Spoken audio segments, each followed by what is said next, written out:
Hello and welcome to the Energy Connect studio at GasTech 2024 in Houston. I'm delighted to have sitting next to me today in the studio Simon Flowers, the Chairman and Chief Analyst at Wood Mackenzie. Simon, thank you so much for joining us today. Well, thanks so much for having me. It's great to be here. Thank you.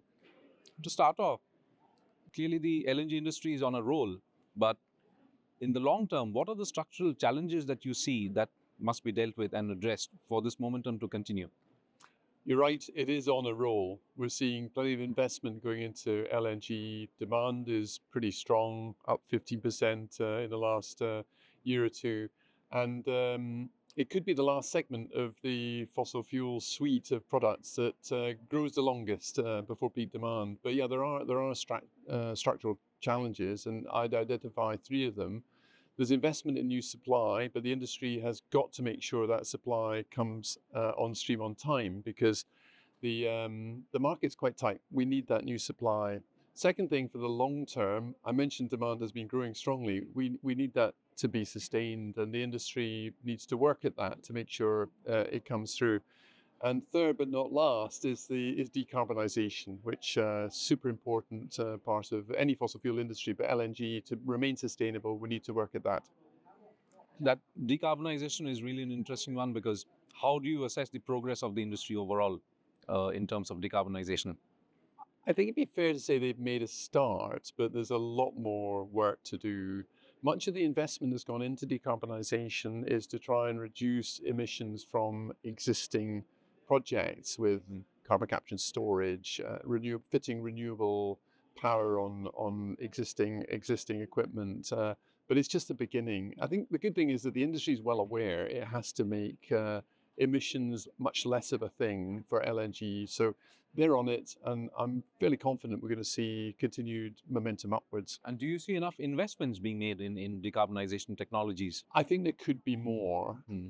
The industry is waiting for a price signal. So, no industry wants to spend money on things they can't see a return on. I think that's a challenge at the moment. So there's not really a decarbonisation premium yet in global trade of LNG. When it comes, I think you'll see much more. So could you talk to us about the potential of natural or white hydrogen as a significant source of low carbon energy? We have written about it. White hydrogen, it would be wonderful if it breaks through as a new thing. People talk about green hydrogen, blue hydrogen, what have you. They are both quite expensive to produce. So one of the superpowers of white hydrogen is it's naturally occurring, so you don't have to manufacture it. Another positive is it's actually quite widely spread. Now, it could, in localized circumstances, become quite an important provision of energy. It occurs in one or two places where it's being used right now, but it's sparse. It's never going to be a big part of the energy scene, but I think it could become quite an important niche in the different ways we're going to create this low carbon energy system over the next 10 or 20 years. And circling back to your comment about technologies, and you've been speaking about a whole bundle of technologies that sort of aren't here, but can deliver the next sort of roadmap for a sustainable future, especially with the natural gas and the LNG industry. Would you like to elaborate on that?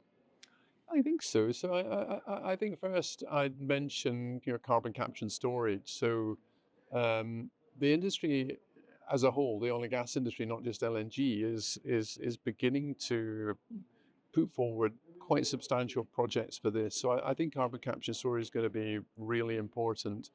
The second thing I'd mention on a technology basis is AI. I think it could be quite transformational for the LNG business into improving efficiency, less leakage, which brings me to the third point.